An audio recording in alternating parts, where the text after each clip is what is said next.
pas si vous... Normalement, à chaque fois que je règle, j'ai un vieux carré orange dégueulasse en bas à droite. Je sais pas s'il va apparaître. On va bien voir.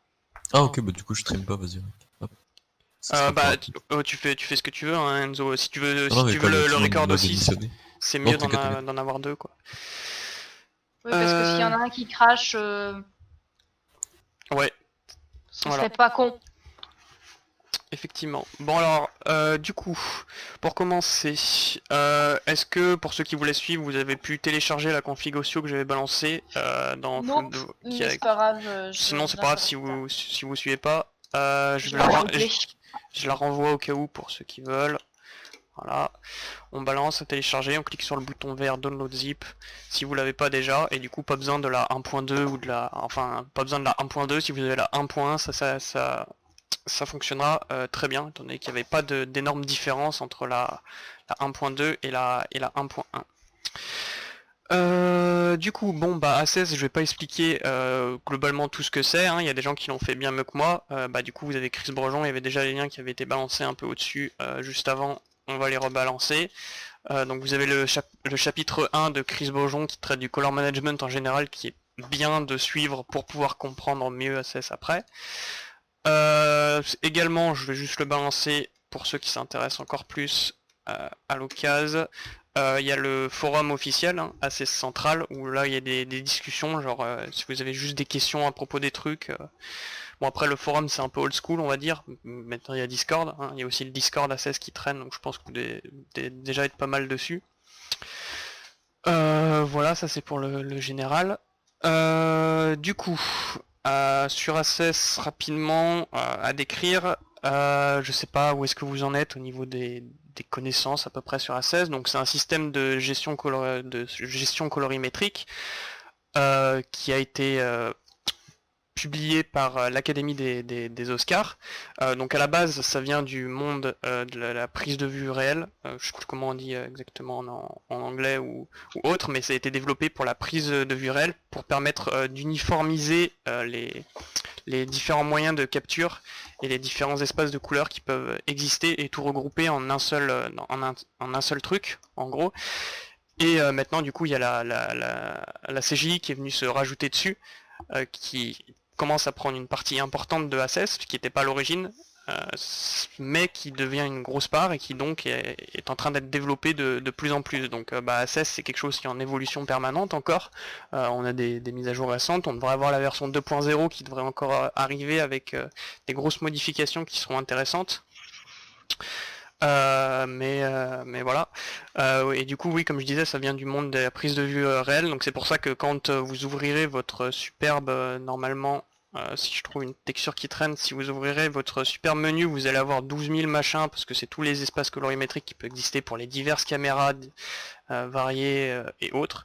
Le truc bien chiant. Donc, pour une explication plus technique. Donc par exemple, la première question qui revient souvent, c'est pourquoi utiliser Access, ou genre si vous avez déjà un peu plus d'expérience dans le domaine de la 3D, Access est surtout intéressant pour, on va dire pour les débutants, ça permet d'uniformiser, ça peut améliorer vraiment vos rendus quand on connaît pas certaines techniques. Donc pourquoi utiliser Access, bon déjà le premier truc c'est de tenter d'uniformiser l'industrie là-dessus, au niveau de ce qui est utilisé. Si tout le monde utilise la même chose, ça sera beaucoup plus simple pour pouvoir développer des solutions et juste pour pouvoir avoir de l'aide ou de l'explication, c'est le pourquoi a été fait Access pour pouvoir réunir. Ensuite, Access provoque a pas mal d'avantages. Je vais rapidement ouvrir Chris Brejon qui l'expliquera un peu mieux, je vais un peu pomper dessus pour expliquer, parce que j'ai absolument rien préparé au niveau des notes, hein, vous m'en voulez pas. Ouais, non, t'inquiète. Du coup, l'ultimate. Ouais, sinon, ce que je sais pas si ça intéresserait, si genre, s'il y a des gens qui avaient déjà lu et qui avaient pas tout compris, parce que franchement, pour arriver à comprendre du premier coup, c'est impossible, hein. Moi, j'ai dû le relire 2-3 fois, et à titre personnel, juste, ça va faire, je crois, 4-5 mois que je m'intéresse vraiment à Access et à la Color Science, ce qui en découle après. Bon, ça fait très pompeux le machin, mais la science qui étudie les couleurs et qui permet de créer tout ça.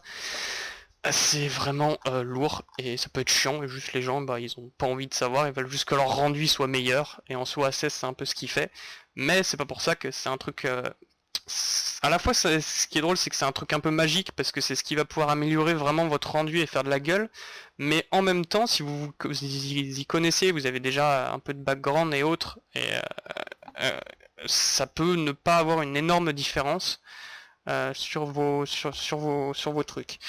Bon bah ça c'est le joli diagramme qu'on voit passer souvent hein, sur A16. Donc bah, par exemple déjà premier point à distinguer, hein, A16 c'est le nom de tout l'ensemble l'ensemble du color management. Donc dans cette A16 il y a plusieurs espaces colorimétriques qui ont été créés.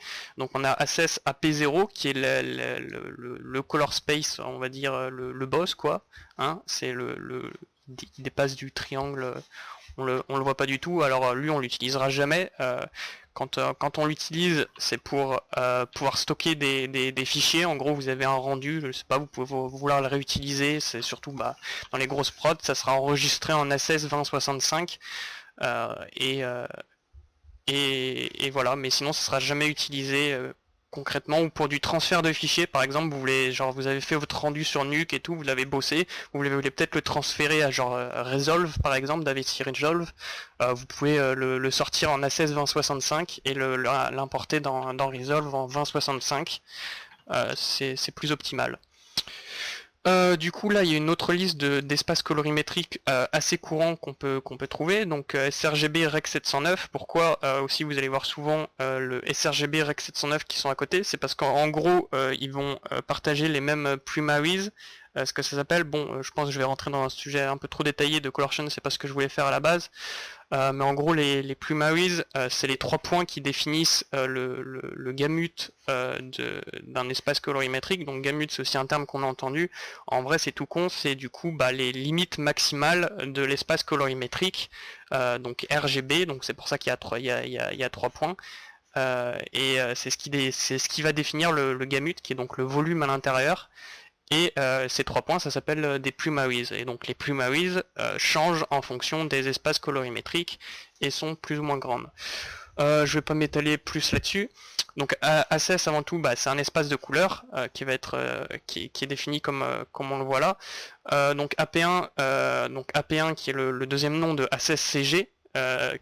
Se rapproche énormément de l'espace colorimétrique Rec 2020 qui était avant du coup utilisé aussi en prod avant qu'ACSCG arrive, qui est une autre solution et qui est assez similaire. ACSCG, juste rapidement pourquoi il a été créé, simplement parce que ACES 2065, donc AP0 était beaucoup trop grand pour pouvoir faire du rendu. Ça induisait pas mal de problèmes dans les moteurs de rendu, c'est pour ça qu'un espace plus réduit a été créé qui s'appelle ACSCG, qui est donc destiné au domaine de la CGI, et donc c'est dans cet espace colorimétrique que vous allez faire globalement un peu tout. Il y aura aussi ACSCC et ACSCCT qu'on reparlera après quand on sera sur Nuke. Du coup, en plus d'avoir un espace, d'avoir un color space, ACES se compose aussi donc du coup d'une gamme d'IDT, Input Device Transform, si je ne me trompe pas, qui permettent en gros de transformer un fichier qui vient d'une certaine source dans l'espace colorimétrique que l'on souhaite. Donc en l'occurrence ça sera ACSCG, on va utiliser un IDT pour dire que bah, ta texture elle vient de quelque part et on veut la transformer en ACSCG, et pour ça on utilise l'IDT. Ensuite après la conversion dans l'espace colorimétrique, donc on va faire toutes nos calculs vont être réalisés en ACSCG et autres, et donc après pour pouvoir afficher tout ça on va donc utiliser le RRT et l'ODT. En gros c'est les deux ensemble, on dit juste ODT. Et donc l'ODT en gros c'est ce qui va permettre de transformer ACSCG vers l'espace colorimétrique d'affichage qui correspond donc à votre écran. La plupart de vos écrans sont en sRGB, vous l'avez déjà probablement entendu. Bien sûr il y en a d'autres, par exemple si vous êtes sur MacBook Pro ça va être du DCI-P3, ou si vous avez juste un écran professionnel. qui ont des espaces colorimétriques un peu différents. Donc l'ODT, ça permet du coup de conformiser quelque chose qui vient d'un espace colorimétrique pour l'espace colorimétrique de votre écran. Et donc là on a le RRT, ce qui fait un peu la magie de ACES en soi, c'est ce qui va faire que votre rendu sera plus beau, entre guillemets. C'est donc, ça va inclure du tone mapping et d'autres paramètres, je crois. Donc c'est surtout le tone mapping. Je ne sais pas si vous avez déjà entendu parler de ce que c'est que le tone mapping. Il faut juste que je retrouve mes liens. Je vais vous passer, s'il y a des gens que ça intéresse, voilà, Filmic Tone Mapping. Donc le tone mapping, ça existait bien avant ACES, hein, c'est ce qui était utilisé toujours avant. Et donc, je sais pas si ce que je vais dire, ça va être très juste. Aussi, du coup, je me permets de passer un autre point là-dessus, la color chance, en gros, ce qui inclut ACES et autres, qui permet d'étudier les couleurs dans l'univers digital et autres. C'est un domaine qui demande beaucoup de précision et qui est hyper complexe. Et du coup, c'est pour ça que c'est demandé souvent d'être très précis dans les termes qu'on emploie et de pas aller directement vers le plus court.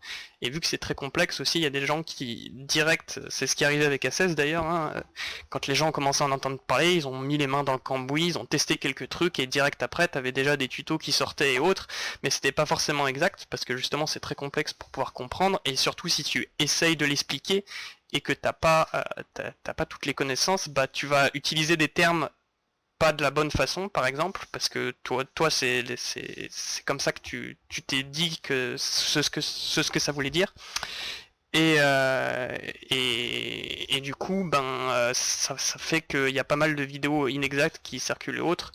Et donc c'est pour ça qu'il faut être précis sur les termes et faire attention surtout à ce qu'on dit. Est-ce que ce terme, on sait vraiment ce qu'il veut dire et autres. Donc moi, j'ai encore pas mal de... C'est encore assez complexe, donc je ne sais pas tout. Donc pour le tone mapping, en gros, ça permet de transformer quelque chose qui est rendering referred, donc en gros quelque chose qui est rendu avec des valeurs de rendu, c'est-à-dire votre moteur de rendu, il a fait les calculs, il vous balance des valeurs, et c'est ce qui va permettre de mapper ces valeurs dans quelque chose qui peut être affiché. Le tone mapping, du coup, le truc le plus visuel qu'on peut trouver en soi, c'est cette courbe qui va agir sur les valeurs du coup de luminance de votre de votre rendu qui est des valeurs RGB, donc sur les valeurs de luminance. En gros, ce qu'on vient faire, c'est du coup mapper les valeurs qui vont être supérieures à 1 dans justement quelque chose qui va être qui ne va pas dépasser 1, où 1, ça va correspondre au point le plus lumineux de votre écran. Si vous n'avez pas un écran HDR en soi, et même un écran HDR, ça sera toujours limité à un moment, vous pouvez pas afficher des valeurs, j'en sais rien, ou sur votre rendu, si vous piquez sur Nuke, vous avez un 150 qui traîne quelque part, ce 150 de luminosité, il va falloir le transformer pour que sur votre écran, ça correspond à une valeur lumineuse. Et du coup, le tone mapping, c'est faire en sorte que cette valeur de 150, elles ne deviennent pas juste 1 sur la plupart de vos rendus si vous n'avez pas de tone mapping dessus, ou si vous n'utilisez pas ACES par exemple, et si vous avez une valeur qui est supérieure à 1, ce qui est fait tout simplement la plupart du temps, c'est juste que cette valeur est coupée. Donc en gros, si c'est au-dessus de 1, j'en sais rien, à 5, vous prenez un rendu n'importe lequel, j'en profite pour ouvrir Nuke, ça va être coupé à 1, et résultat vous allez avoir quelque chose de totalement blanc. C'est pour ça qu'on dit que souvent sur les rendus qui sont pas tone mappés ou qui sont pas en ACES, ça crame très vite parce que t'as ce genre de valeur qui va être clippé. Et donc c'est là qu'intervient le tone mapping, qui va nous permettre de faire en sorte que ces valeurs soient pas coupées et qu'elles soient redistribuées de façon égale. C'est-à-dire que s'il y avait quelque chose qui était, on avait genre une valeur RGB qui était à 2, 0,5, 0,8, et en soi ça va pas juste devenir 1, 0,5, 0,8, mais 1, et par exemple, ou même pas 1, par exemple 0,95, et les valeurs qui sont à côté, elles vont aussi prendre la courbe et vont devenir par exemple 0,4 ou 0,7 et autres. Ça va nous faire un rendu plus équilibré. Donc en soi, le secret d'ACES, c'est le tone mapping si vous vous êtes jamais renseigné. Donc pour faire ça sur Nuke en soi, il faut d'abord bien sûr un logiciel qui gère les valeurs au-dessus de 1, donc en soi qui supporte l'HDR, entre parenthèses. Donc Nuke, pourquoi mon Nuke ne veut pas s'ouvrir? Je vais fermer ça. Très joli nain de jardin. Et je vais essayer. Du coup, oui, le tone mapping. En gros, oui, c'est ce qui va rendre votre rendu meilleur. Et donc sur Access, vous avez un tone mapping qui est déjà défini, qui donne un côté un peu film, quoi. C'est le truc qu'on aime bien dans Access. Et donc c'est directement fait dans l'ODT, qui est directement inclus. Et donc ça vous permet de bénéficier d'un tone mapping directement dans votre render view. Quand vous bossez, vous avez direct le tone mapping. Il n'y a pas besoin d'aller faire ça en post-prod et autres après. Je vais juste ouvrir un rendu rapide.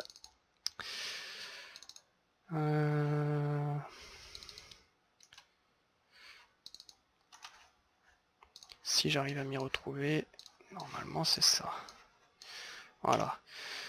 Truc tout con, je vais vous montrer. Donc là actuellement, là j'ai pas d'access, rien du tout, je suis en sRGB, bon c'est une scène qui a été faite sur Access, et donc par exemple si je viens là, on peut voir qu'on a des valeurs sur le picker de 3.9, de 2, 0.8, 1 machin. Donc le picker lui il est pas affecté par la render view, mais sur mon écran là, et sur votre écran probablement, au final c'est clippé, là vous pouvez voir que c'est en train de virer au jaune dégueulasse et au blanc, blanc très cramé. Et donc du coup si je voulais appliquer un turn mapping dessus, j'arrive avec mon color lookup dessus, donc je prends ma courbe et en soi je fais comme sur la petite image qu'on avait juste avant et où est-ce qu'elle est, tac, du coup là on a en plus les petits points qui sont placés, 0,2 on est un peu avant 1, donc là tac, on place ça là à peu près, à 1,5 on est à 0,75,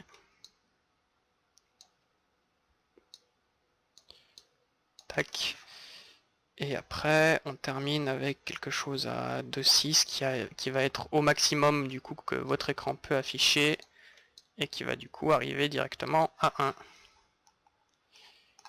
Et là vous avez un superbe tone mapping sur votre image qui va permettre de rééquilibrer. Et donc là on n'a plus le blanc qui crame. Bon du coup on a toujours un jaune dégueulasse qui est ça encore un autre problème qui est réglé par le RRT, mais du coup vous avez votre image qui est tone mappée.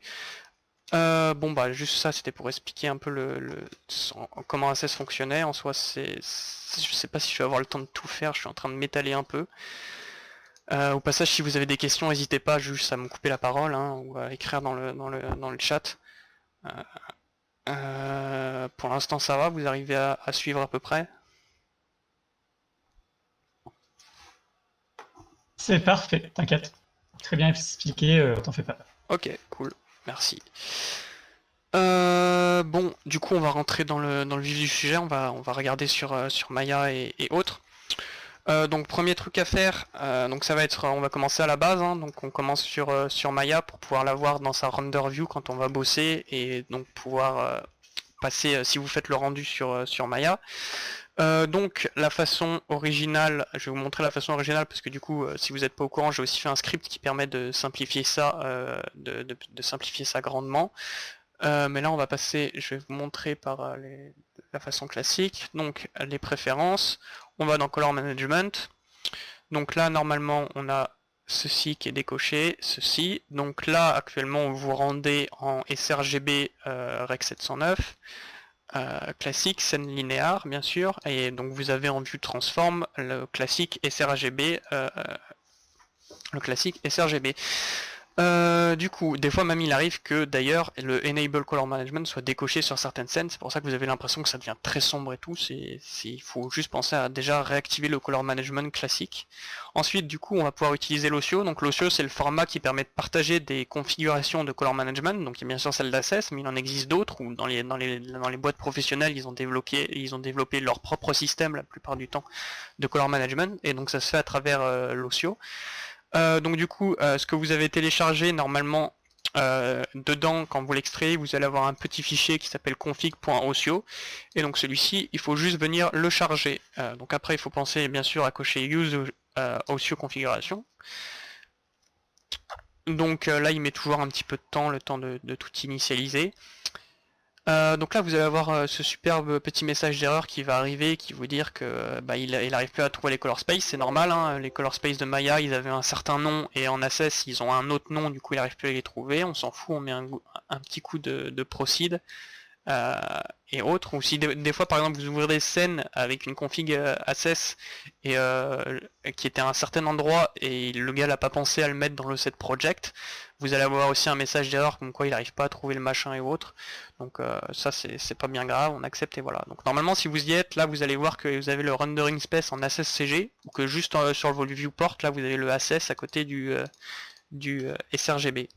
Donc après normalement il n'y a rien d'autre à toucher, hein. Le rendering space du coup on le laisse en ACSCG, il n'y a pas d'autre choix, c'est là dans quoi on va se destiner pour les textures, pas de problème, il y a une prochaine.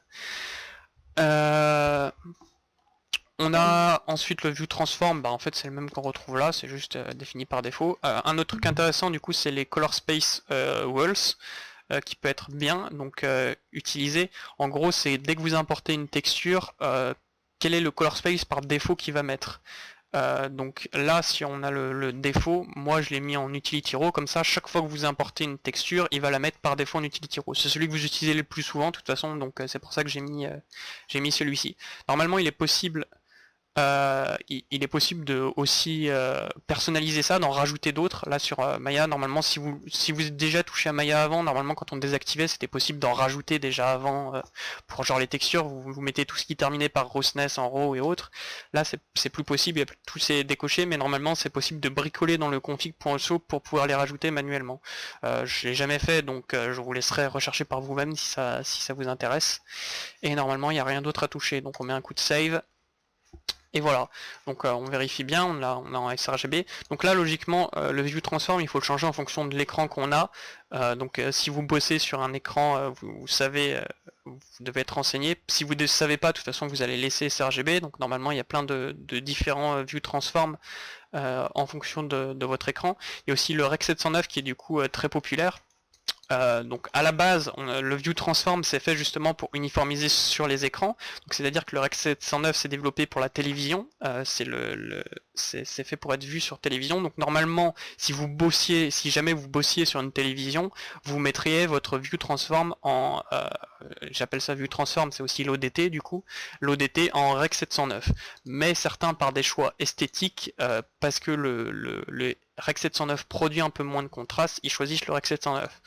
Il y avait eu pas mal de discussions là-dessus sur Access Central et autres. Je me rappelle plus exactement qu'est-ce qui en était arrivé, mais il faut savoir qu'à la base c'est pas juste je prends celui qui est le plus joli et qui me fait un meilleur rendu, c'est pas un lutte artistique ou un truc comme ça. C'est fait vraiment pour conformiser les écrans à la base. Donc je vais rester sur le sRGB pour l'instant. Donc bah là en l'occurrence c'est juste le viewport Maya, donc on en a un peu rien à foutre. Donc là pour le premier exemple je vais passer sur Arnold par défaut, je montrerai Redshift aussi après. Donc ce qu'il faut savoir c'est que Arnold dans Maya est intégré à 100% avec Access, c'est-à-dire que ça marche du feu de Dieu, il y a tout qui est absolument converti et c'est le plus simple à utiliser, donc il y a vraiment le minimum à faire contrairement à Redshift par exemple. Donc là on a notre, du coup si on ouvre la render view, bah, on a aussi l'ODT qui est affiché en sRGB ici. Et rien d'autre à faire là-dedans. Donc après là je vais juste placer une petite scène de rendu rapidement. Donc je vais placer un coup de une petite light. On va passer un HDRI aussi, du coup ça va être bien pour l'exemple. Hop. Bah tiens on va le faire rimer à mort, comme ça fera plaisir à Rudrick là.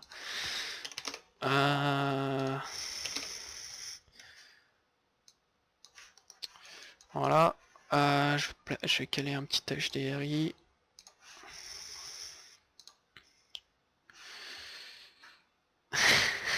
Ouais, il a intérêt à venir, quoi. Je m'emmerde à faire une rimlight. HDRI. On va prendre un truc d'HDRI Haven tout con là. Art Studio. Open, hop. Tac, voilà. Bon, du coup, on va faire aussi rimer notre cactus sur l'HDRI. Hein. Full rim. Hop là. Tac. Bon bah du coup setup l'HDRI. Donc en gros comme ce que j'avais dit, le but de ce qu'on fait là, pourquoi on va toucher les IDT et tout, c'est pour pouvoir convertir toutes nos textures en SSCG. Il y a un truc que j'ai compris bien après, c'est que en gros le moteur de rendu ou votre logiciel, il n'y a pas de truc magique qui se passe et qui convertit tout, enfin qui met tout en assess d'un seul coup comme ça. En vrai, ce qui détient l'assess, c'est toutes les informations de couleur. Donc en gros, tout ce qui est en couleur sur votre rendu, ça va déterminer le color space de votre rendu. Donc c'est-à-dire que si vous lui donnez à votre moteur de rendu des textures qui sont en assess CG, des couleurs que vous allez piquer qui sont en assess CG, votre rendu sera en assess CG. C'est pas juste parce que dans les paramètres, on a mis que ça c'était en assess CG, que d'un seul coup votre rendu il va être en assess. C'est ça qui détermine si un rendu est en assess CG ou non. C'est donc du coup toutes les informations de couleur, donc qui sont directement visibles à l'écran, dans quel espace colorimétrique elles sont. En soi, ça veut dire que si on a du sRGB, des choses non converties mélangées avec du assess, ça sera pas totalement un vrai rendu assess, parce que dans le meilleur des cas, tout doit être converti en assess. Donc ce qu'on va faire, c'est qu'avec les IDT, on va lui dire que notre texture elle a un color space et on veut le convertir en AssessCG, et cette texture en AssessCG, le moteur de rendu va ensuite calculer avec cette texture convertie en AssessCG. Donc c'est ce qu'on va faire sur notre HDRI là. Donc moi il est en HD Utility Raw par défaut, comme ce que j'avais dit, qui permet d'importer tout par défaut. Donc si vous voulez vous emmerder à scroller dans la liste à chaque fois, vous pouvez juste déjà taper la lettre qui va directement à Utility. Si vous tapez A, bon là il vous envoie à Assess, mais genre du coup si vous tapez U, à chaque fois vous retournez aux Utility. Donc c'est là-dedans que se situent les IDT qui nous intéressent pour la CG, hein. Vous avez bien sûr tous les autres machins pour les films et autres. Vous avez même du coup les outputs, les ODT qui traînent à l'intérieur, qui s'appellent output. Il y a tout qui traîne. On n'a pas besoin là, donc on va juste prendre utility, en l'occurrence pour un HDRI linéaire sRGB. Bon, j'avais dit que du coup j'expliquerais pas trop ce que c'était Assess, mais je vais juste faire un point rapide sur le linéaire. Donc le premier truc que Chris Brejon vous dit sur le site, c'est que linéaire c'est pas un color space, en fait c'est effectivement pas un espace colorimétrique, c'est une fonction de transfert. En gros sur votre texture, toute texture, toute image qui circule, et même tout color space est défini par une fonction de transfert. Une fonction de transfert, ça permet en gros de mapper des valeurs pour pouvoir les rendre affichables sur un écran. Donc la fonction de transfert linéaire, ça veut dire que en soi il n'y a pas de chose particulière qui est faite, les valeurs vont correspondre. Bon, je suis vraiment pas pro pour pouvoir expliquer ça correctement, donc renseignez-vous. Donc globalement c'est juste pour savoir est-ce que notre texture qu'on a elle est linéaire ou pas. Alors par défaut ce qu'on dit c'est que en fonction du format c'est plus ou moins linéaire, XR c'est linéaire. C'est pas totalement vrai parce que s'il y a quelque chose qui est mal fait à la base, vous pouvez vous retrouver avec un XR qui va pas être linéaire et qui va avoir une fonction de transfert sRGB par exemple qui est incorporée dedans. Du coup bah il sera plus linéaire. Et c'est pareil, un JPEG ça peut être aussi linéaire, un PNG ça peut être linéaire, mais par défaut bah, c'est pas fait pour être linéaire. C'est pour ça qu'il existe autant de formats de fichiers aussi, c'est parce que c'est censé établir des conventions, des conventions de paramètres sur les formats. Donc en l'occurrence là j'ai un HDR, donc eh bien si le gars a bien fait les choses, je suppose qu'effectivement il est linéaire, il n'y a pas de problème, ça va être la chose par défaut. Donc je mets utility linéaire sRGB, donc là ça veut dire que l'espace colorimétrique d'origine c'est sRGB, que la fonction de transfert est linéaire, et donc du coup avec ces informations il va pouvoir me convertir ça en AssessCG. Donc là mon HDRI va être bon, c'est tout ce qu'il y a à faire. Du coup je vais passer maintenant sur les textures et autres. Donc là j'ai mon superbe matériau avec tout qui est set. Donc du coup là j'ai importé de Megascan, donc il a le color management par défaut, donc oui là on a notre joli RAW qui est marqué en rouge parce que du coup ça va pas être détecté.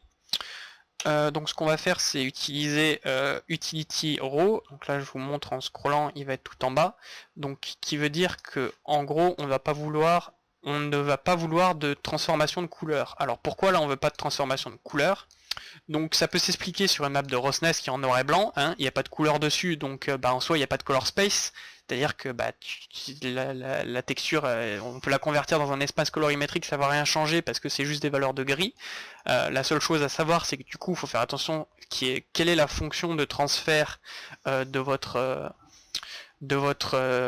texture grayscale par exemple. Donc par défaut normalement toutes les fonctions de transfert sont linéaires.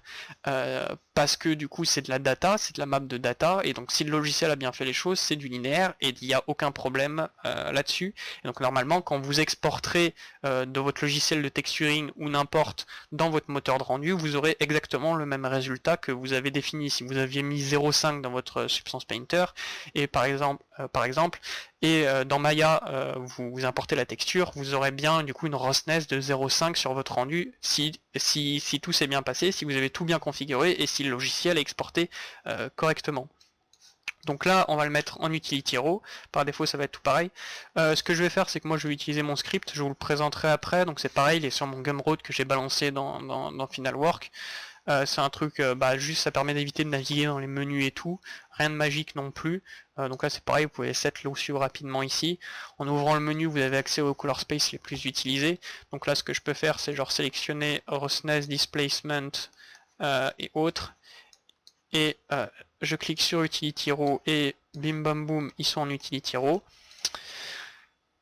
Voilà, donc là en gros ce qu'on dit c'est juste qu'on veut pas de conversion colorimétrique, Utility Raw. Et donc là juste je donne ça, en soi c'est pas très utile, c'est-à-dire que si on utilisait AssessCG là, en gros, si on utilisait l'IDT AssessCG, on aurait en fait le même résultat. Pourquoi? Parce que si vous avez suivi la logique, si la map, on lui dit au moteur de rendu que la map est en AssessCG et qu'on veut la convertir en AssessCG, en gros il n'y a pas de conversion qui se passe, quoi, parce que c'est exactement le même truc. Donc c'est-à-dire qu'en fait utiliser utility raw et utiliser AssessCG, ça va être la même chose dans le cas des grayscale. Attention, ça va pas tout le temps être le même truc, donc pour l'instant rester sur l'utility raw et autres, mais c'est simplement pour vous dire que quand on suit la logique, quand on comprend la logique au final, on se rend compte que effectivement c'est la même chose. Donc je vais retourner sur utility raw, voilà. Donc ça doit être set pour toutes les maps de data, hein. C'est pas parce que la normale a de la couleur qu'il faut lui mettre un autre, c'est bien de la data à la base, ça détient des informations de position en l'occurrence pour la normale, donc on la met en utility raw, pareil pour tout le reste. Ensuite on va avoir l'albédo, qui est donc en l'occurrence sur ce modèle la seule map de couleur, où donc on va avoir de la couleur qui va directement être affichée. J'aurais peut-être pu prendre une plante, j'aurais eu une map de translucence que j'aurais branché dans le surface color, et donc là ça aurait été pareil, il aurait fallu que je change. Donc ça va être comme l'HDRI, donc là ça va être en soi, faut savoir le color space d'origine de ton image. Généralement quand on ne sait pas, du coup on sait que c'est sRGB. Donc là je vais avoir le choix entre utility linéaire sRGB ou utility sRGB texture. Donc du coup utility sRGB texture, ça veut dire que la fonction de transfert est pas linéaire. Là vu que j'ai un XR sur celle-ci, je déduis que la fonction de transfert est linéaire, donc je vais utiliser utility linéaire sRGB. Par exemple, si j'avais loadé au lieu de prendre l'XR et j'avais comme un con pris le JPEG, hein, n'utilisez pas de JPEG, l'XR c'est bien mieux, j'en profite au passage. Si j'avais utilisé le JPEG, là la fonction de transfert normalement sur un JPEG par défaut ne va pas être linéaire, si tout s'est bien passé. Donc ça veut dire qu'il faut que je lui dise qu'il y a une fonction de transfert dessus qui est normalement, si on est dans l'espace colorimétrique, qui est définie par une fonction de transfert. Si du coup les primaries de notre couleur elles sont en sRGB, logiquement, encore si tout a été bien fait au niveau du logiciel, au niveau de la personne, ça veut dire qu'il y a une fonction de transfert sRGB qui est définie. Et donc du coup ça veut dire qu'on va pouvoir utiliser utility sRGB texture, qui donc du coup va dire que là notre map a une fonction de transfert et qu'on veut donc linéariser la map pour enlever cette fonction de transfert et obtenir quelque chose de linéaire. Donc le utility sRGB texture, on dit souvent qu'il va assombrir votre texture. En fait il ne l'assombrit pas, c'est juste parce qu'il la linéarise que votre texture va devenir plus sombre, parce que à la base elle était faite pour être affichée, il y avait une fonction de transfert sRGB, en la linéarisant on va donc du coup avoir quelque chose d'un peu plus sombre. Mais du coup c'est volontaire, vous pouvez toujours rajouter un color correct si vous perdez l'intention à la base. Bon du coup on va laisser le JPEG, on s'en fout là. Et normalement quand vous avez vérifié que toutes vos maps sont bien configurées comme il faut, vous pouvez donc lancer un premier coup de rendu. Donc là vous voyez le Converting 5 Texture to TX. Arnold, pendant qu'il convertit en TX, en même temps il va s'occuper de convertir les color space. C'est là où c'est bien fait, c'est que du coup le format TX il sert à plein de choses et à convertir en même temps. Bon bah là on a une sacrée putain de rime parce que on vient directement cramer notre rendu. Hein. Là c'est beaucoup, mais normalement là on a un bon rendu. Généralement quand il y a un problème de configuration au niveau de l'albédo, ce qu'on voit au bout d'un moment c'est qu'on dévie dans des teintes un peu verdâtres, jaunâtres, quand il y a un truc qui est mal configuré. Là d'ailleurs c'est le cas pour l'HDRI qui m'a l'air un peu verdâtre, mais je pense que c'est l'HDRI de base, hein, parce que je l'ai bien configuré. Et donc du coup voilà, on a notre superbe rendu qui est normalement configuré. Donc si vous avez des couilles au rendu, vérifiez que vous avez bien tout configuré, que vos maps sont en utility raw et autres, et que l'albédo a l'air bien. Bon là en même temps j'ai une light très forte, donc ça paraît très light. Parce que en soi si je la vire, voilà, j'ai presque rien. Donc voilà, bah ça c'est pour configurer sur Arnold de base. Redshift, on verra, je sais pas, il y a personne ici qui utilise Redshift de toute façon pour l'instant.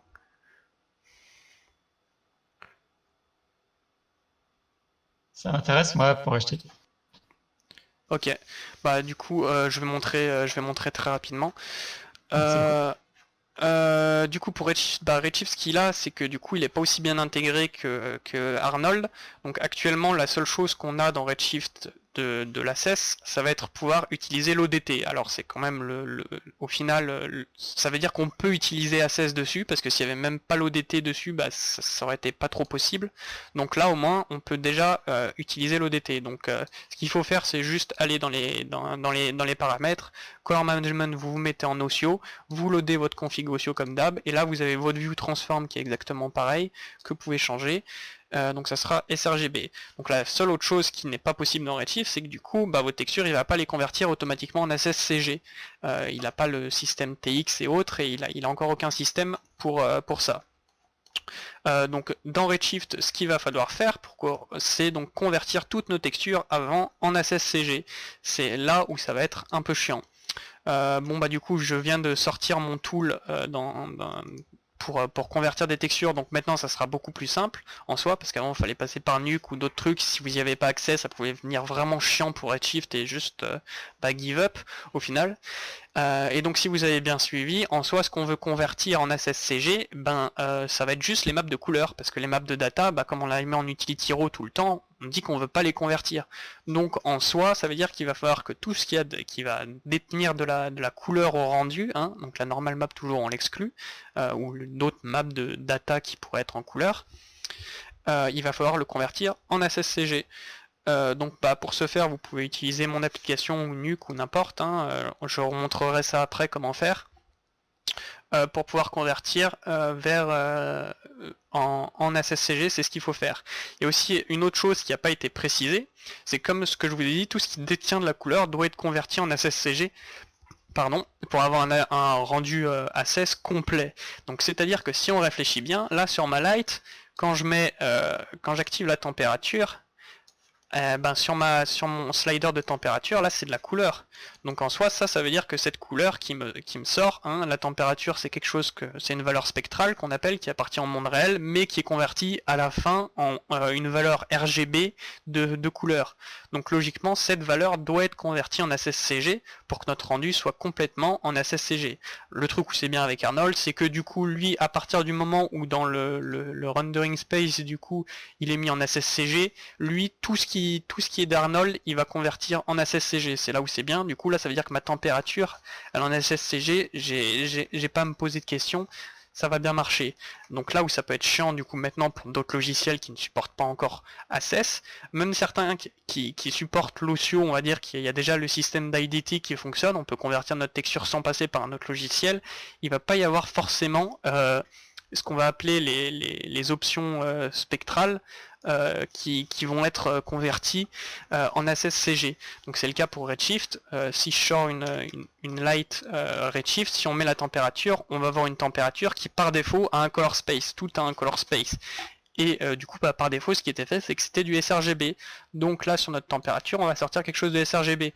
Donc en soi c'est pas gravissime du coup d'utiliser ça en rendu, mais logiquement si on fait bien les choses et si on fait les choses bien jusqu'au bout, il faudrait convertir cette donnée de température en ACSCG. Donc là où Redshift est encore plus chiant, bah, c'est juste que c'est pas possible avec les nodes de Redshift de base. On avait à peu près essayé, mais c'est beaucoup trop galère. Alors où est-ce qu'elle est là? Je crois. Oui, c'est celle-ci. Donc là, par exemple, ce qu'on pourrait faire, c'est essayer de choper la couleur de sortie, par exemple, la convertir en access à travers des nodes. Hein. C'est possible aussi de le faire avec juste des maths, avec juste des nodes, et du coup, là, pouvoir la repluguer dans une autre light en couleur directement. J'avais essayé, ça marche pas. Donc, bah, t'es un peu baisé. Le seul truc que tu peux faire, c'est du coup, bah, trouver un converteur en ligne qui, du coup, va te sortir une valeur, par exemple en sRGB. Tu convertis cette valeur en ACSCG et du coup, bah, tu viens la rentrer comme d'habitude manuellement là-dedans. En utilisant tes valeurs. C'est comme ça que tu vas pouvoir utiliser la température. Donc pour la température, à la limite, encore ça peut aller.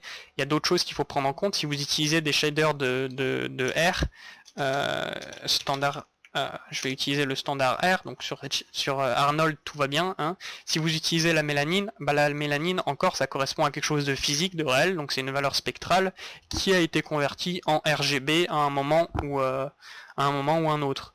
Donc du coup ça veut dire que logiquement il faut aussi qu'elle soit convertie en ACSCG. Donc Arnold fait bien les choses, il va nous les convertir sans problème. Sur Redshift, j'ai jamais utilisé le truc de R, donc je crois qu'il y avait une valeur de mélanine qui traînait quelque part. Logiquement il faudrait aussi la convertir en ACSCG. C'est pour ça que c'est un peu chiant. Pareil, le Physical Sky, ce que vous utilisez par défaut dans sRGB. Sur Arnold il y a zéro problème, vous pouvez l'utiliser, il va être converti. Sur Redshift c'est encore chiant. Si vous voulez, je vous balance le topic d'un gars qui a trouvé un workaround pour faire marcher ça, mais c'est encore du bricolage et autres. Voilà, du coup ce que je vais montrer quand même juste avant aussi c'est le color picker. Parce que comme ce que j'ai dit, toutes les valeurs de couleurs qu'on rentre, ben il faut les convertir en access, et donc ça passe par nos textures, mais aussi du coup par les couleurs qu'on va rentrer manuellement. Donc là, comme sur mon sol, où du coup je vais rentrer une valeur de couleur. Donc ça veut dire qu'il faudrait que je rentre une valeur qui est en access CG. Et bien donc du coup dans Maya si on a activé le color management, ça veut dire que là notre picker, bah, vous voyez déjà que ça a changé là, le mixing color space on est en output rec 709, et ben en fait on va piquer notre couleur en access CG. Donc en gros là ça veut dire que si je prends une couleur ici, la couleur que je vois ici, ça sera exactement la même au rendu, dans les conditions de lighting favorables. Hein. Si vous mettez un lighting hyper violet, forcément ça va changer, mais normalement ça sera exactement la même couleur, si donc ça est coché, et si vous avez le output rec 709. Logiquement, il faudrait pouvoir le changer en fonction de votre écran. Il faudrait pouvoir changer ça. Si vous avez du P3, il faudrait logiquement pouvoir mettre DCI P3 pour pouvoir piquer la même couleur qui est affichée sur votre écran et qu'elle donne la même à d'autres endroits. Donc des fois vous allez peut-être avoir besoin de rentrer des valeurs que je sais pas, vous avez prises sur internet, donc il faut savoir le color space des valeurs, c'est pareil, et il faudra les convertir en ACSCG. Donc pour ça, ce qu'il faudrait faire, c'est passer par Nuke par exemple, où vous pouvez utiliser une color constante, attends, ça s'appelle juste constante, voilà c'est ça. Donc là si je veux mettre par exemple un vert pur, je fous un coup de 1, et en passant par Nuke, on va lui foutre, je vais utiliser aussi au color space très rapidement. Donc par défaut, moi je dis que la couleur qu'on m'a donnée, genre ça vient des sRGB, c'était le color space en sRGB, donc elle est linéaire, pas de fonction de transfert particulière normalement quand on donne une couleur.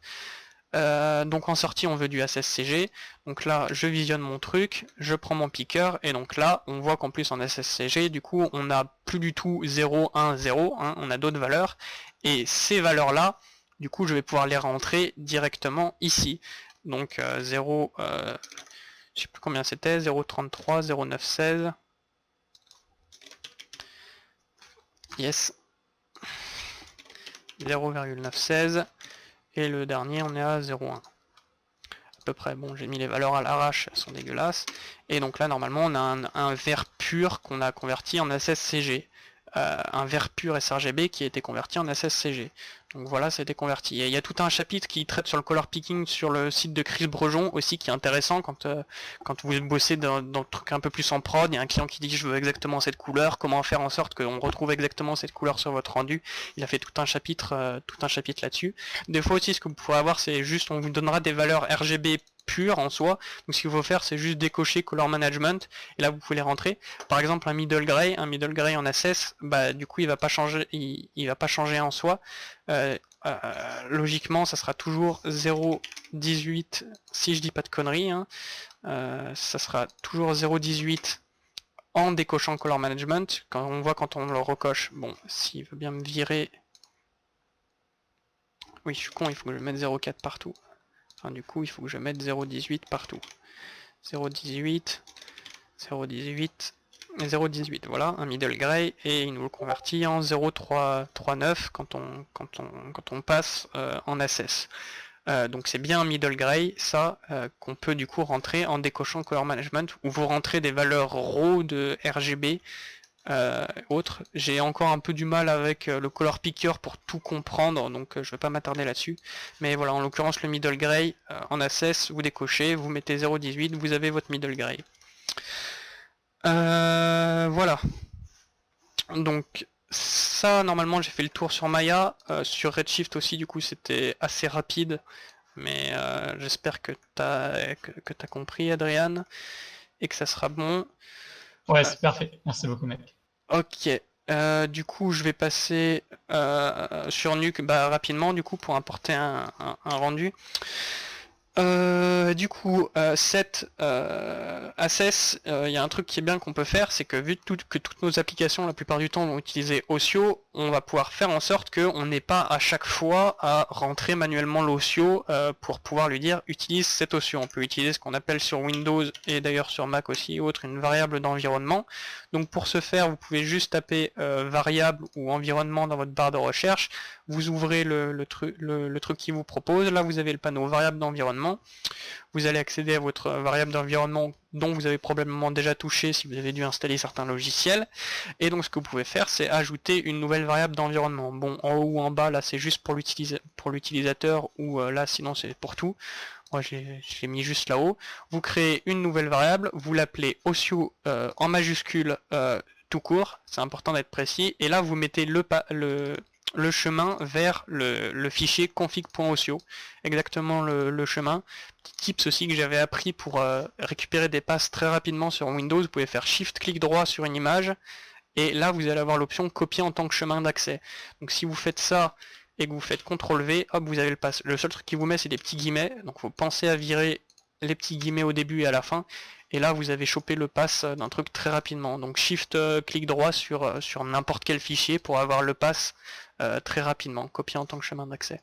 C'est très pratique.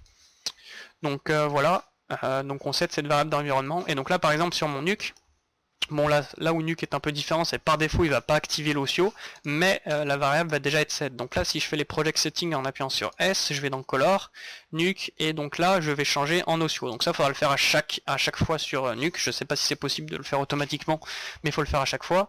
Le truc qui est bien, c'est que du coup vu qu'on a la variable d'environnement qui est set, on n'a pas à rechanger ça, on n'a pas à le loader. Là vous voyez, vous pouvez rien faire, elle est set. Là vous voyez, vous avez scène linéaire SSCG, c'est notre working space, donc on travaille en SSCG, c'est-à-dire que tout ce qu'on veut ça va être converti en SSCG. Pareil là mon moniteur du coup il va être en sRGB access, notre ODT. Donc là il propose des color space par défaut quand vous importez quelque chose, donc les fichiers 8 bits il va vous les mettre par défaut en sRGB texture, les 16 bits en SSCC et ainsi de suite. Voilà. Donc là j'ai un rendu que j'avais fait sur Redshift. Donc ce rendu a été réalisé en SSCG. En soit en SSCG, c'est-à-dire que j'ai converti toutes mes textures en SSCG et autres. J'avais par exemple utilisé des lights avec de la température à l'époque, je savais pas qu'il fallait convertir aussi la température, donc en soi il l'est pas totalement, mais du coup vu que la plupart des trucs le sont, je dis que c'est un rendu en SSCG, donc compositing linéaire SSCG. Là par les trucs que vous avez par défaut, c'est rien de spécial, c'est juste pour aller plus rapidement, hein. Le rendering et le compositing linear c'est les mêmes, c'est juste que pour plus s'organiser vous pouvez mettre des rôles en soi à ce que c'est. Donc en soi là je vais quand même mettre rendering et donc c'est bien ACSCG. Donc il est en rendering par défaut, donc c'est à dire qu'il n'a pas besoin de me faire plus de conversion. En soi ça veut dire que si je cochais raw data, là ça serait exactement la même chose, parce que ça veut dire que bah, tu me convertis rien et c'est exactement la même chose. Et donc là du coup ça veut dire que je vais virer ça. Si je regarde directement mon rendu, et ben donc du coup là j'ai mon rendu qui est directement bien visionné. Il n'y a rien besoin de faire de plus. Je suis en sRGB. Et donc après ce que je vais pouvoir faire, c'est faire mes opérations de manière classique. Là où il y a un autre truc, je crois que du coup pour piquer des couleurs, je ne saurais pas dire si si c'est en ACSCG qu'on les pique ou pas. Sur Nuke je suis pas au point là-dessus. Je vais juste montrer un dernier truc avant sur Nuke. Pour avoir, c'est que pour faire du grading, logiquement, si vous êtes assez courageux pour le faire sur Nuke, ça serait bien de bosser en ACSCC, qui ACSCC du coup va être un espace de couleur avec une fonction de transfert non pas linéaire comme ACSCG, mais logarithmique, qui est donc le log, qui est utilisé souvent pour bosser tout ce qui va être couleur et autres. Donc ce qu'on peut faire, c'est qu'on va utiliser ACSCC pour bosser notre grading. Donc ça, qu'est-ce que ça veut dire? Ça veut dire que notre working space en soi il devient ACSCG. Donc on va convertir notre entrée en ACSCC. Donc ce que je fais, c'est que j'utilise le node Ossio Color Space. En entrée on a donc bien du ACSCG, mon working space est en ACSCG. Et en sortie, je vais lui demander du ACSCC. Voilà. Donc là c'est affiché bien sûr le log, hein. C'est mal affiché. Donc ce qu'il faut faire, c'est le reconvertir en ACSCG. Et donc du coup en sortie je viens placer un ACSCC en entrée et sortie en ACSCG. Donc bien sûr là j'avais mis un grade, il crame totalement. Et donc ce que vous pouvez faire là, c'est que maintenant vous allez pouvoir bosser votre grading dans un espace logarithmique. Bon bien sûr Nuke je crois pas qu'il est fait pour ça à la base. Donc vos opérations vont être 2 fois plus sensibles comme c'est du log.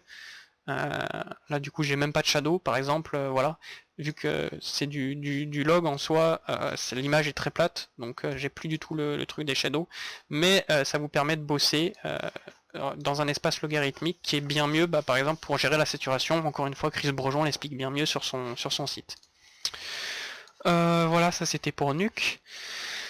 Photoshop, je vais pas l'aborder parce que Photoshop c'est de la merde. En soi, pour tout ce qui est espace colorimétrique, c'est un bordel. Il existe des options, encore une fois, je vous laisserai regarder par vous-même. Il y a des gens qui ont trouvé des trucs, mais c'est juste le bordel pour pouvoir faire quelque chose. Je vais passer un coup peut-être rapidement sur Substance Painter. En attendant, sur Substance Designer, si vous utilisez une des dernières versions, je crois que c'est celle qui doit avoir 2 mois, il y a l'Ossio qui a été implémenté, c'est-à-dire que vous pouvez balancer votre config Ossio et du coup avoir votre render view, donc c'est juste là où vous allez voir vos textures et autres, qui va pouvoir être managé en ACES. Et donc c'est-à-dire que quand vous piquerez une couleur, aussi la couleur que vous piquerez, vous la piquerez en ACES, et donc du coup ça veut dire que votre albédo elle sera bien en ACES-CG. Donc dans votre logiciel, une fois que vous avez exporté, vous pourrez mettre que l'IDT ça sera ACES-CG, parce que vous avez créé votre texture en ACES-CG. Voilà, donc ça c'est pratique. Ils ont aussi introduit des nodes, d'ailleurs j'avais balancé le type sur mon Twitter, qui si vous avez besoin par exemple de convertir un HDRI rapidement en ACES-CG par exemple pour Redshift, et que vous n'avez pas Nuke sous la main, vous pouvez utiliser Substance Designer où il y a un petit node qui fait, vous pouvez importer, qui fait Utility Linear sRGB tout ACES-CG, c'est très pratique. Sur Substance du coup on n'a pas encore l'Ossio. Du coup pour l'instant il y a une méthode alternative qui est d'utiliser un LUT pour du coup avoir l'ODT. C'est le minimum qu'il nous faut pour bosser en ACES. En soi c'est avoir l'ODT. Je vais ouvrir un sample Toad. Je rebalancerai le lien que vous pouvez aussi trouver très facilement sur internet. Si vous allez sur ArtStation, vous tapez ACES Substance Painter, vous allez le trouver. Il y en a 2 je crois, donc à voir, c'est le même principe pour les 2. Du coup ce qu'il faut faire, c'est aller dans les Display Settings, donc activer les Post Effects. Bon, je vais déjà enlever les autres que j'ai pas besoin. Ce qu'il faut faire, c'est activer le tone mapping, ce qu'on avait parlé la dernière fois, c'est-à-dire que bah, là il y en a, en soi si on n'utilisait pas Assess, genre on pourrait déjà avoir un minimum de tone mapping qui nous rendra notre scène mieux. Genre il y a Reinhardt qui est un type de tone mapping qui est connu et qui nous permet d'éviter d'avoir des highlights qui vont cramer. Là déjà on voit que si j'augmente l'exposition, ça va vraiment cramer, c'est un autre type de tone mapping. Ce qu'on va mettre nous c'est on le laisse en linéaire, donc ça je touche pas, il faut juste vérifier que le mapping factor est à 32 au minimum.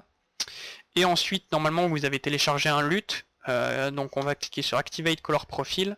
Donc là, vous pouvez glisser, déposer votre LUT. Moi, je l'ai déjà mis par défaut dans ma shelf. Donc il est là, il y avait Assess Standard Log et Assess UE4 Log. Donc normalement, je mets Assess Standard Log, et il y avait un qui était fait pour Unreal Engine, parce qu'Unreal Engine utilise Assess, une certaine version. Là, juste la connerie que j'ai fait, c'est que celui-ci il est pas en linéaire, c'est l'autre qui est en linéaire, celui-ci il faut mettre en log, voilà. Donc là vous mettez en log, et vous activez votre color profile, et donc là c'est à dire que c'est comme si on avait l'ODT et sRGB. Donc en soi c'est aussi ce qui est pas précisé là-dessus, mais donc là j'assume que du coup il utilise l'ODT sRGB, qui s'appelle du coup Assess Standard Log, dans le viewport, et là normalement vous aurez le même résultat. Le seul truc c'est que du coup quand on va piquer les couleurs, si je cache tout ça et que je pique une couleur, on va prendre un vert, je crois pas que ça va être le même. Ouais, non, c'est ça, le color profile agit pas sur les couleurs. Donc ce qu'il faut que vous vous fiez, c'est donc du coup à la render view et pas à la miniature qui est affichée là. Donc en gros ce que vous pouvez faire c'est base color, parce que ouais non, il me la met en profil linéaire. Je crois pas que c'est possible de changer. Donc en gros, ben il faut se fier plus à ça que à la miniature que vous avez là. Et donc là, si vous prenez si genre vous voulez un certain nuance de rouge, vous regardez le viewer pour piquer votre couleur. Et voilà. Et donc normalement là, vous aurez la même couleur qui sera une couleur en AssessCG. En espérant qu'ils implémentent bientôt l'Ossio pour résoudre tous ces problèmes. Voilà. Je passe un coup rapidement aussi sur Marie. Donc Marie s'est déjà intégré bien plus dedans, hein. L'Ossio est totalement intégré, c'est tout bon. Resolve aussi que j'aurais pu aborder, je ferai ça une autre fois, on va juste terminer par Marie rapidement. Du coup normalement si vous avez set votre variable d'environnement par défaut quand vous créez un nouveau projet,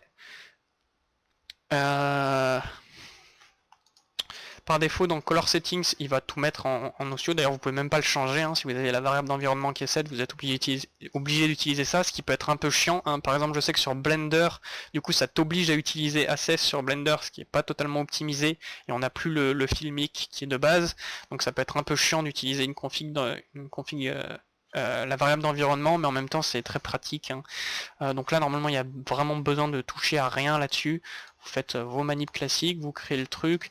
Là je vais juste ouvrir un projet à la con que j'avais fait pour tester avec notre cher Bob Ross et des color checkers pour tester.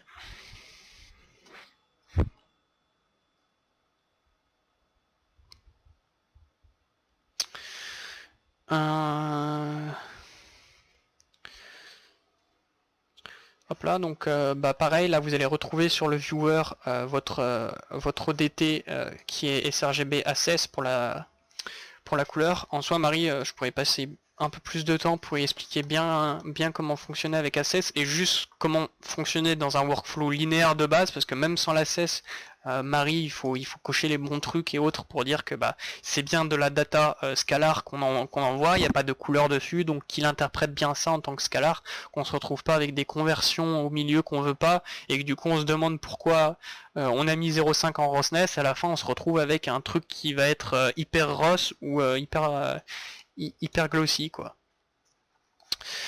Donc bah là ça veut dire que normalement tout ce qui est picking, bah ça va être exactement comme sur Maya, c'est-à-dire que vous allez avoir l'output Rec 709. Donc là si je pique une couleur, ça sera exactement la même sur mon viewer. Ce qui peut ne pas être pratique. J'avais fait quelques tests, j'ai encore un peu du mal avec le color picker de Marie, je suis pas totalement au point, donc je dis juste ça pour si ça peut aider. Genre si je veux piquer une couleur exactement, Genre une roughness, des fois j'avais besoin de piquer la roughness sur mon cube, je voulais savoir à peu près quelle valeur c'était pour savoir si je devais augmenter ou pas.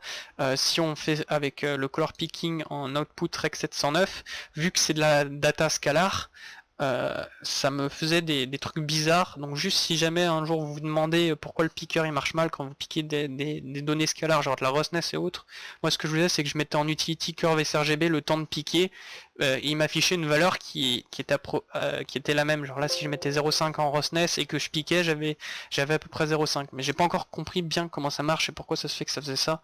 Donc voilà, mais sinon bah c'est comme d'habitude, hein. Donc là on peut aller directement au rôle, c'était color picking qui est output rec 709, sinon on le retrouve dans les outputs, hein. Là on pourrait mettre output et sRGB du coup, et donc là on peut prendre notre couleur comme d'habitude pour nos trucs. Donc faut bien faire attention quand vous importez une texture, ah non, donc project, si tu veux bien venir, voilà, bah set les IDT sur vos textures, hein, du coup, pareil encore une fois, qu'ils les convertissent bien en ASSCG. Et non, c'était pas ça. Hop, voilà, là on l'ouvre. Tac, donc sur mon Bob Ross, c'est un JPEG, j'ai donc bien mis Utility sRGB texture. Là sur mon HDRI, il était déjà converti, du coup j'ai mis ASSCG. Et sur le checker, c'est un checker qui est en ASSCG également, du coup j'ai mis automatique ASSCG. Si jamais vous avez une map de roughness, bah du coup il n'y a même pas besoin, vous collez raw data et scalar data sur les deux. Et voilà.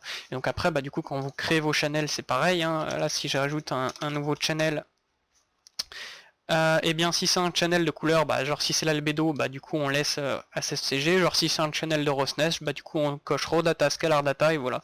Globalement la plupart du temps que vous allez passer, tout ce qu'il y a à faire, c'est quand vous bossez sur tout ce qui est de la donnée scalar, ben c'est de cocher les cases raw data et scalar data un peu tout le temps, et autres. J'en profite pour donner aussi plusieurs tricks. Ouais bon du coup là-dessus j'ai pas fait... non c'est lui, j'avais pas fait grand chose, mais sur les merges, hein, là genre je bosse sur la spec roughness, du coup ce qui est bien de faire c'est normalement penser à disable color space, sinon ça va vous faire des fois des conversions bizarres quand vous êtes avec des blending modes genre add par exemple, et que vous n'avez pas disable, ça va vous faire des conversions en plus et ça peut vous amener au résultat que vous voulez pas. Donc quand vous bossez avec de la donnée scalar, pensez à disable, et bien sûr si vous êtes sur l'albédo, bah vous laissez enable quoi, comme d'habitude. Donc ça c'est des trucs qui sont hors assess normalement sur Mari. Et globalement il n'y a rien de plus, et donc du coup bah, quand on exporte, là on a notre export manager, là je sais pas pourquoi, oui non c'est juste parce que j'avais fait des tests, du coup j'avais mis en utility linéaire sRGB, par défaut ça va être mis en ASSCG, vous laissez tout en ASSCG, hein, même la spéculaire et la normale, il va te mettre en ASSCG, mais on s'en fout parce que comme ce que j'avais expliqué avant c'est la même chose en fait. Là c'est juste pour dire que en soi c'est de l'ASSCG.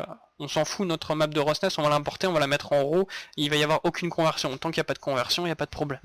Donc on touche pas, vous modifiez vos trucs comme d'habitude. Une petite convention quand même, c'est de placer un underscore ASSCG à la fin de vos albédos qui sont en ASSCG du coup, pour préciser aux autres qu'elles sont en ASSCG. Normalement d'ailleurs ASS en majuscule avec CG en minuscule. Et voilà. Et normalement ça sera tout pour Mari, et normalement si vous faites toutes les choses bien du début jusqu'à la fin à votre pipe, et ben vous allez avoir du coup entre tous vos logiciels la même chose, qui est le rendu qui ressemble exactement à la même chose. Vous voulez pas d'un seul coup avoir bah pourquoi mon rendu est plus sombre quand je passe sur ce logiciel. Si vous suivez tout bien, normalement vous aurez tout qui sera exactement pareil. Voilà, alors bah je pense que c'était tout, je vais arrêter le